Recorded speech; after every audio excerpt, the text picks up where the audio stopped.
How to restrict the maximum stacking layers when different cargo piles up.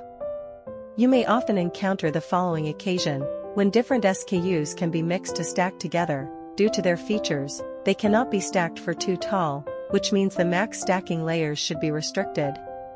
How to do this in LoadMaster? Let's see with an example. 4 kinds of cargo, A, B, C, D, are required to load.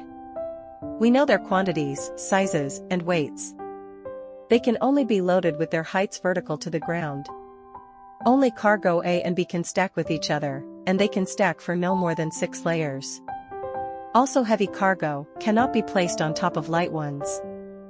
How to calculate a load plan meeting all these? First, get the Excel template. Fill in the name, quantity, size, and weight. Fill in the column of stacking orders, which is a parameter used to load cargo according to their loading capacities. It is a relative value. The larger the number, the stronger loading capacity, and the lower to be placed. Cargo A is the heaviest, so set the biggest stacking orders number for it. Then set others. Since cargo A and B can stack with each other but for no more than 6 layers, place them under the same stack code, and cargo C and D under different stack codes. And fill in the columns of max stack for cargo A and B with both 6. Save the template and import it. Add the container, 40HC. As for loading rules, check same stack code treat as one type mode. Click loading result.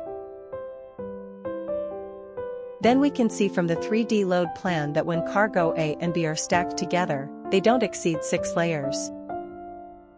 Don't forget to subscribe to us to get the soon-to-launch free version.